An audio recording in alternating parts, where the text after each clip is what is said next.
তাহলে বলো তুমি কেমন সাজতে চাইছো? সিম্পলের উপর খুব সুন্দর করে? হ্যাঁ, সিম্পলের উপর খুব সুন্দর করে চুলটা, তো সবই তোমার উপর, তোমার তোমার কাজ। মানে তুমি একটা জিনিস শুধু আমাকে বলো, মানে যাতে পুরোটা আই শুটিং লাগে। হ্যাঁ, Okay. মানে যেন আমাকে আমি বলে মনে হয়, হ্যাঁ। আর গালে যেন হ্যালোজেন লাইটের মতো কিছু না থাকে। Yes, একদম নরমাল। ওকে। মানে ধরো হ্যাঁ। পরে যখন মেকআপ হ্যাঁ। আমি তুলবো, হ্যাঁ। তখন যেন চিনতে পারছি না এরকম না। না হয়, একদম নিজস্বতা যেন বজায় থাকে। ওকে, চলো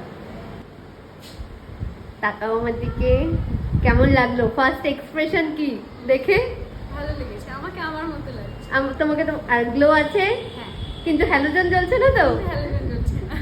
সবকিছু ঠিকঠাক লাগছে? হ্যাঁ, হ্যাঁ, ওকে। ঠিকঠাক। 27th নভেম্বরের ফার্স্ট ব্রাইড সুমনাদি, ভীষণ পাংচুয়াল। একটাই টাইম ছিল, 1:10 দিদি বসে পড়েছে। বাড়ির সবাই খুব ভালোভাবে টাইম মেনটেন করেছে। আর দিদি তো কেমন লুক চেয়েছিল তোমরা শুনতেই পাবে। একটু দিদির থেকে জানবো কেমন লাগলো। ভীষণ ভালো লেগেছে, মানে ঠিক যেমন চেয়েছিলাম, মানে বোধহয় এতটা এক্সপেক্ট করিনি। খুব ভালো লেগেছে, সবকিছু পছন্দ? খুব পছন্দ হয়েছে।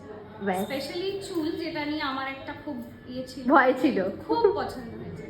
আর মেকআপ যেমন সফট সাটেল চেয়েছিলে? একদম একদম। ওকে, আমি সবাইকে এক ধার থেকে তোমাকে সাজেস্ট করব। Thank you so much. আর তুমি এমনি ভীষণ মিষ্টি। টাটা করে দাও। টাটা।